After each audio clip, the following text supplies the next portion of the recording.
Rowan Ford era una niña de 9 años que vivía en el pequeño pueblo de Stella, Missouri, y nació el 11 de abril de 1998. El pueblo en el que creció era considerado como una pequeña comunidad muy unida que en su mayor parte parecía muy segura. Sin embargo, el hecho de que el crimen sea una rareza en un lugar en particular no significa que no pueda suceder en lo absoluto. Rowan vivía con su madre Colleen y su padrastro David Spears. También tenía varios hermanos de parte de su madre y parte de su padrastro. Rowan fue descrita como una niña brillante y de buen corazón que se acercaba a las personas con cuidado y gentileza. Asistió a cuarto grado en la escuela primaria Treeway, donde todos sus compañeros la querían. Sus maestros con frecuencia le decían a los padres de Rowan que ella siempre parecía feliz y entusiasta. La madre de Rowan, Colleen, trabajaba en un Walmart local. Colleen era extremadamente dedicada a sus hijos, así que para poder mantenerlos a menudo aceptaba los turnos menos deseables que se prolongaban hasta altas horas de la noche. Sin embargo, siempre encontraba tiempo para pasar con Rowan. Las dos tenían un vínculo increíblemente especial. Por otro lado, el padrastro de Rowan, David Spears, era un trabajador de la construcción. La mayoría de sus compañeros compartieron que David era un trabajador diligente. Sin embargo, había un problema. El pasado de David era un poco turbio, lo que llevó a algunas personas a describir al hombre como poco confiable. Por lo que en esos turnos nocturnos donde Colleen no podía ver a Rowan, David estaba a cargo. Lo que nos lleva a la noche del 12 de noviembre de 2007. Colleen se dirigió a su trabajo y dejó a Rowan al cuidado de David. Ella confió en él para que la cuidara y se asegurara de que estuviera a salvo, y él cuidó a Rowan, pero solo por un rato. Alrededor de las 10 de la noche, David dejó a Rowan sola para pasar el rato con un grupo de amigos. Entre el grupo había un hombre llamado Chris Collins. El grupo de hombres recorrió varios lugares bebiendo y charlando entre ellos. Simplemente la estaban pasando bien. O al menos eso es lo que afirmó David. David se había asegurado que Rowan estuviera bien antes de irse, y sabiendo lo madura que era para ser una niña de 9 años, no pensó que dejarla sola sería un gran problema. No podía haber estado más equivocado. Colleen terminó su turno en algún momento de la mañana del día siguiente, y llegó a casa alrededor de las 9 de la mañana. Tan pronto como puso un pie dentro de su casa, sintió un escalofrío recorriéndole la espalda. Sus instintos le decían que algo andaba mal, y llamó a Rowan, pero no obtuvo respuesta. De hecho, no hubo algún ruido en la casa. Colleen corrió de una habitación a otra y después de no encontrar a Rowan, salió y le empezó a gritar llamándola, pero nuevamente no obtuvo respuesta alguna. Cuando Colleen entró en la habitación de Rowan, notó que su cama estaba totalmente acomodada y limpia, casi como si Rowan no hubiera dormido allí esa noche. Colleen aceptó el hecho de que Rowan estaba desaparecida. Desesperada por encontrarla, Colleen llamó a David Spears. Cuando David llegó a la casa se quedó boquiabierto y le comentó a Colleen que no tenía idea alguna de lo sucedido.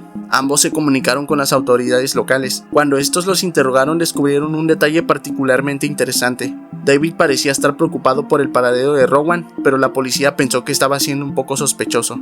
David le dijo a los investigadores que había estado bebiendo con amigos la noche anterior, pero cuando la policía le hizo preguntas realmente específicas, David luchó por responderlas con una respuesta clara. Las fuerzas del orden rápidamente iniciaron una investigación tratando el caso como un posible secuestro. Cuando la noticia se extendió por Stella, casi toda la comunidad se levantó para poder ayudar. Toneladas de personas se ofrecieron como voluntarias para ayudar en la búsqueda, mientras que otros ayudaron distribuyendo folletos y avisando a vecinos de comunidades cercanas.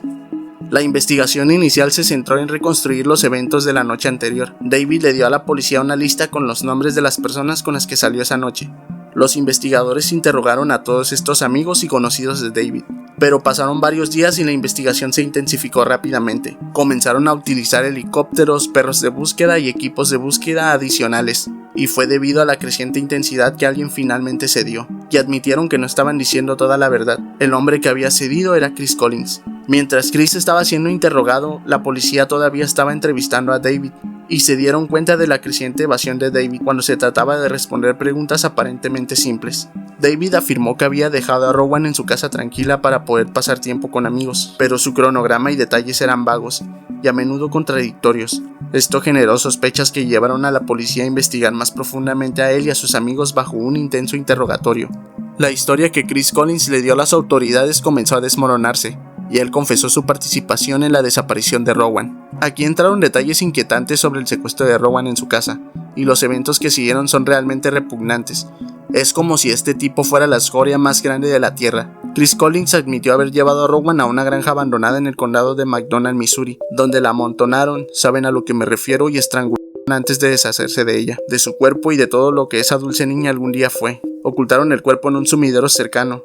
Chris llevó a las autoridades a ese lugar el 9 de noviembre. Allí encontraron los restos de Rowan. El lugar era remoto y de difícil acceso.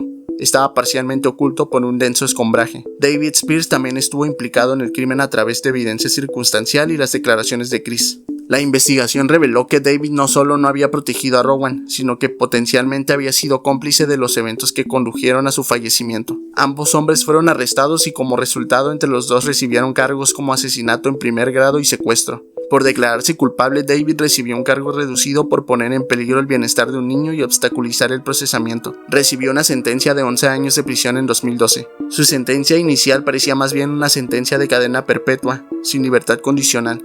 Se citó a un abogado diciendo que no había evidencia física que hubiera respaldado la condena de David, ya que Chris recibió una pena de muerte que creo que se actualizó por última vez este año, donde se solicitó una fecha de ejecución. El siguiente caso se centra en dos personas, la primera de las cuales se llamaba Dimitri Becky y la segunda Natalia Bakshiva. Dimitri nació en 1982 y tuvo una infancia difícil, plagada de inestabilidad y comportamiento criminal. Sus padres biológicos lo entregaron a un orfanato, después de que decidieron de que era demasiado molesto. Además de su ya difícil situación, Dimitri fue adoptado, pero más adelante su madre adoptiva falleció, lo que envió al padre adoptivo de Dimitri por un mal camino. Como resultado de no haber recibido una educación adecuada, Dimitri se involucró en delitos menores, como asaltos y robo de automóviles. Estuvo en varios trabajos como repartidor en apartamentos o reparaciones. Como tuvo una infancia difícil, Dimitri tuvo varios problemas de salud mental. Le faltaba confianza y su posterior diagnóstico de tuberculosis hizo que su vida cotidiana fuera aún más agotadora para su cuerpo y su mente, y eso trae consecuencias. Pasemos a la otra mitad de este caso. Natalia Bakshiva nació en 1975 y trabajó como enfermera. Era muy apreciada entre sus compañeros, pero debido a la relación poco saludable con el alcohol, finalmente fue despedida. Más tarde revelaron entrevistas con sus conocidos y compañeros de trabajo, que Natalia tenía una personalidad más dominante y en la mayoría de los casos no es gran cosa. Sin embargo, Natalia cruzó una línea en la que su personalidad dominante también la hacía más manipuladora y controladora. Ahora empareja a alguien así con un hombre que no es consciente de sí mismo como Dimitri. Uno puede hacer que el otro haga muchas cosas desordenadas similares a Dimitri. Natalia también perdió a su madre, pero tuvo la suerte de tener a una familia amorosa que la mantuvo en el camino correcto. Más adelante en la vida tuvo una hija con un hombre del ejército donde ella trabajaba. Lamentablemente su esposo falleció y esto fue lo que inició a Natalia en su camino de alcoholismo crónico, para poder sobrellevar su dolor. Recurrió al consumo de cantidades exuberantes de licor y en ocasiones sustancias ilegales. Dimitri y Natalia se conocieron en 1999 y luego se casaron y se mudaron. En algún momento de la relación la hija de Natalia se había mudado y no hay mucha información sobre ella. De hecho, se desconoce su identidad, lo cual probablemente sea algo bueno. Avancemos rápido hasta septiembre del 2017. Los trabajadores de una construcción en Kadar, Rusia, encontraron un teléfono perdido. La curiosidad de los trabajadores de la construcción se apoderó de ellos y decidieron comenzar a revisarlo. Y cuando abrieron la galería de fotos, sus rostros se congelaron. En las fotos estaban mirando a un hombre posando con partes de un cuerpo humano. Este hombre, sin que ellos lo supieran, era Dimitri. Los trabajadores esperaban que fueran accesorios de una película o algo así, pero parecía demasiado realista. Una de las imágenes incluso mostraba a Dimitri sosteniendo algunas partes con la boca. Los trabajadores de la construcción acordaron que no debían buscar más y se comunicaron con la policía para hacerles saber su descubrimiento, lo que inició una investigación sobre Dimitri y Natalia. Estos tipos solo fueron atrapados por accidente después del descubrimiento. Después del descubrimiento, las autoridades rastrearon el teléfono hasta Dimitri y Natalia. Vivían en un dormitorio en la academia militar donde Natalia había trabajado anteriormente como enfermera. Las autoridades llegaron al dormitorio e informaron a la pareja que tendrían que registrar su residencia. Obviamente la pareja no quería esto, pero no es que hubiera mucho que pudieran hacer. La policía realizó una redada en sus residentes y encontraron demasiado pescado muerto. Ustedes sabrán a lo que me refiero. Había frascos con órganos, partes congeladas y otros trozos de carne que quedaron de tal manera que los investigadores creyeron que los estaban consumiendo. El espacio habitable de la pareja estaba descrito como un completo desastre. Había basura por todas partes que emitía un olor fétido que llenaba cada centímetro de la residencia. También había pelucas esparcidas, lo que hizo creer a algunos que Dimitri y Natalia les gustaba jugar con los restos. Entre los restos que la policía pudo encontrar confirmaron la identidad de una mujer llamada Elena Bakshiva, que estaba trabajando como camarera antes de su encuentro con Dimitri y Natalia. Se declaró que un día Elena y Dimitri se habían encontrado en un restaurante, y Natalia sintió que Elena estaba coqueteando con Dimitri. Dimitri no albergaba ninguna mala voluntad hacia Elena, pero Natalia pudo obligarla a desvivirla en algún momento del 2017. Dimitri invitó a Elena a tomar unas copas y durante esta reunión apuñaló a Elena hasta desvivirla. Dimitri se comunicó con Natalia y le dijo que la tarea estaba terminada. Él y Natalia se tomaron varias selfies con sus restos. Llevaron algunos de estos a su residencia para poder cocinarlos y consumirlos. Otras veces Dimitri o Natalia colocaban algún tipo de sustancia en la comida o bebida de su víctima para incapacitarlos antes de quitarles la vida. Y como dije antes, los restos estaban almacenados en su refrigerador, congelador, sótano o incluso algunos frascos. Inicialmente Dimitri trató de mentir y decir que estos restos eran solo cosas con las que tropezó accidentalmente mientras caminaba. Sin embargo, más tarde confesó ser responsable de quitarle la vida a Elena, pero se aseguró de decir que fue bajo la influencia y manipulación de Natalia. Natalia estaba implicada como el cerebro detrás de todos estos crímenes. La policía observó más tarde que Dimitri literalmente seguía las instrucciones de Natalia. En febrero de 2019 fue declarada culpable de incitación de asesinato y recibió 10 años de prisión, que es básicamente un acuerdo utilizado para criminales exiliados. Natalia intentó apelar esta sentencia pero fracasó. Por otro lado, Dimitri fue sentenciado en julio del mismo año. El tribunal dejó en paz a Dimitri, al afirmar que si bien él era el principal perpetrador, estaba siendo manipulado por Natalia. Finalmente recibió una sentencia de 12 años y 2 meses en una prisión de máxima seguridad. Además tuvo que participar en un tratamiento para sus problemas de salud mental. Terminaría falleciendo en el año 2020 debido a una diabetes tipo 1 no tratada. Se dijo que tenía diabetes antes de que él y Natalia fueran arrestados. Debido a la naturaleza gráfica del caso, la historia recibió una inmensa atención de los medios, lo que generó mucha especulación y rumores, como uno que sugiere que la pareja ha hecho eso desde finales de los años 90 cuando se conocieron inicialmente.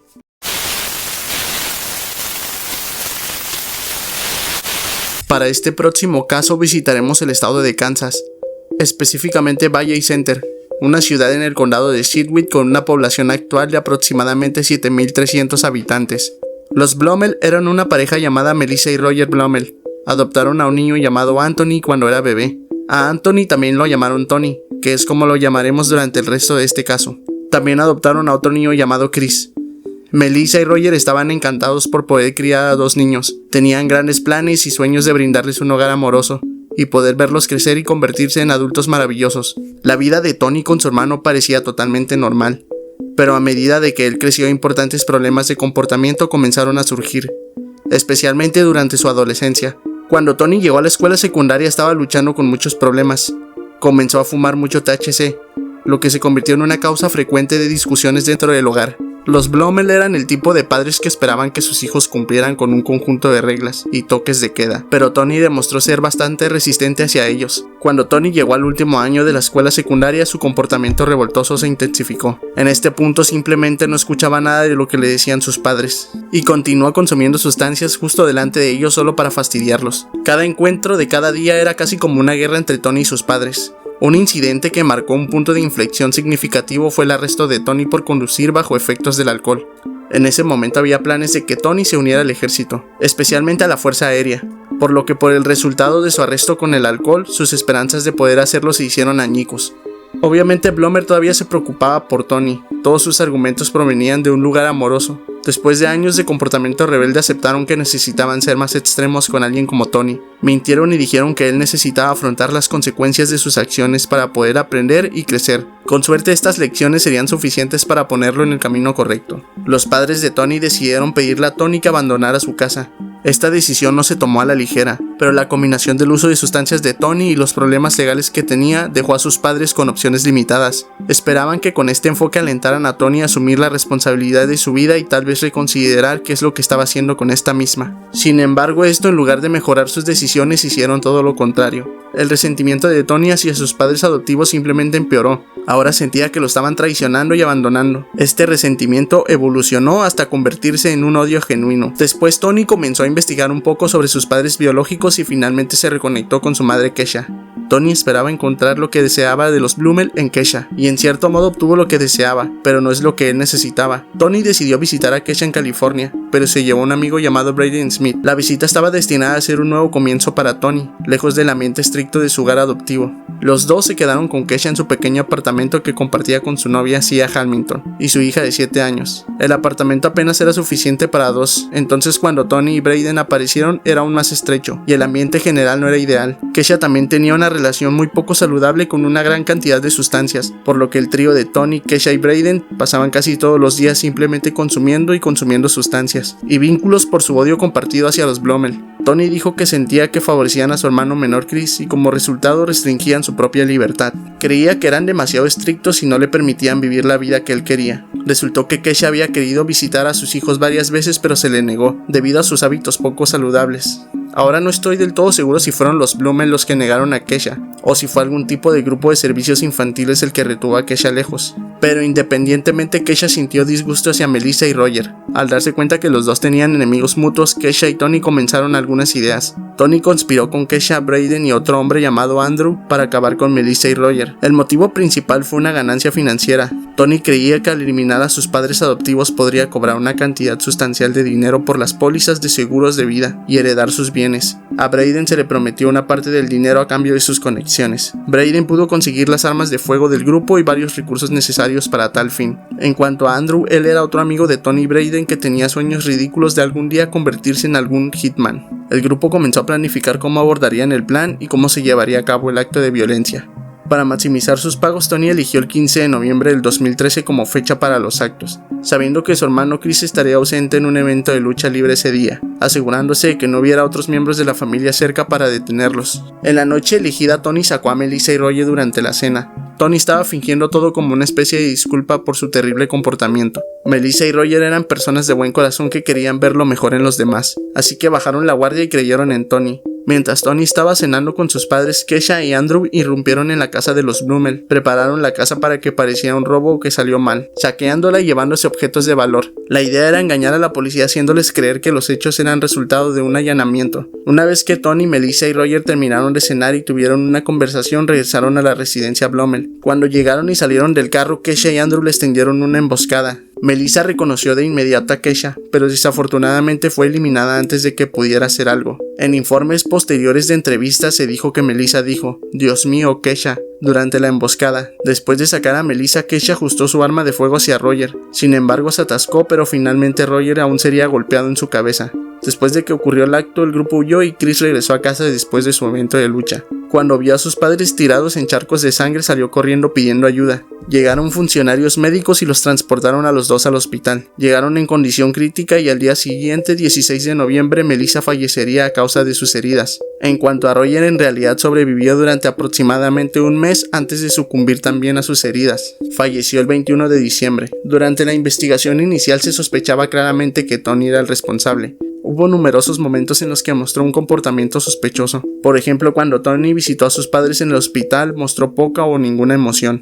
Y lo primero que preguntó fue por la herencia. También se enteraron rápidamente de que a Tony no le agradaban Melissa o Roger. Incluso Chris le dijo a la policía que Tony y sus padres nunca se llevaron bien. Así que si tuviera que adivinar quién era el responsable, en realidad elegiría a Tony. Por lo que la autoridad cambió su enfoque hacia Tony y lo consideró su principal sospechoso. La policía investigó un poco en el círculo de amigos de Tony y se toparon con Brayden Smith. Lo interrogaron y él confesó con bastante facilidad. Brayden expuso completamente el plan de Tony y Kesha, diciéndole a la policía que Tony le prometió no solo a él sino a otra persona llamada Andrew una división del dinero de la herencia. Y luego la policía llevó a Andrew, quien confirmó todo lo que Brayden compartió, e incluso identificó a Kesha como la que detonó el arma. Además, los registros telefónicos celulares mostraron que el grupo se comunicaba con frecuencia entre sí antes del evento. Estas llamadas telefónicas luego serían muy importantes. En cuanto a las armas de fuego utilizadas, se eliminaron en un pequeño charco de agua que Brayden mostró a la policía después de la investigación. Tony, Kesha, Brayden y Andrew fueron detenidos y acusados de asesinato en primer grado, conspiración y robo agravado. Tony y Kesha recibieron sentencias de cadena perpetua sin posibilidad de libertad condicional. Brayden y Andrew recibieron cadena perpetua con posibilidad de libertad condicional después de que hubieran pasado X años.